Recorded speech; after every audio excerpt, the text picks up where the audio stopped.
Si la nouvelle 308 sera surtout vendue en diesel, la gamme comporte quand même 3 motorisations essence de 82, 125 et 155 chevaux. Les deux puissances les plus élevées sont obtenues via le même 1,6 litre THP, d'habitude connu à 155 chevaux et plus. La 308 est pour l'instant la seule du groupe à utiliser cette déclinaison dégonflée.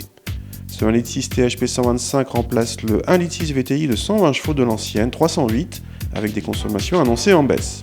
Il sert également à combler le vide important entre les 82 et 155 chevaux. Peugeot ne le propose qu'en finition active et allure et uniquement en boîte mécanique. Si l'ancienne 308 était déjà bien présentée, la nouvelle fait encore mieux et devient carrément l'une des mieux présentées de la catégorie aux côtés d'une Golf, sans complexe. La console centrale très épurée reçoit un écran tactile qui commande presque tout, y compris la climatisation. On retrouve la position de conduite façon 208 avec des compteurs à regarder par-dessus le petit volant placé bas. À l'arrière, l'habitabilité sur la banquette est moyenne pour la catégorie, surtout en largeur. En revanche, le coffre dépasse les 400 décimètres-cubes, un excellent chiffre pour la catégorie.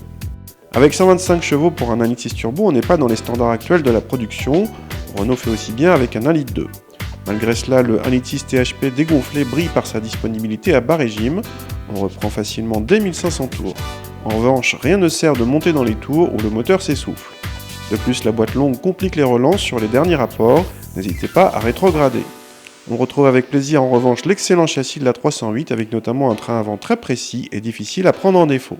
Pour ce qui est de l'agrément, ce 1,6 litre THP fait mieux que le 1,6 litre VTI qu'il remplace grâce à un couple plus important et disponible bien plus tôt.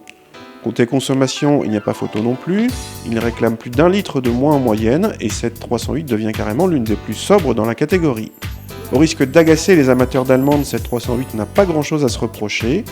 Châssis impressionnant, consommation maîtrisée, présentation impeccable, grand coffre, équipement fourni, le tout avec un prix raisonnable et en plus, elle est fabriquée en France.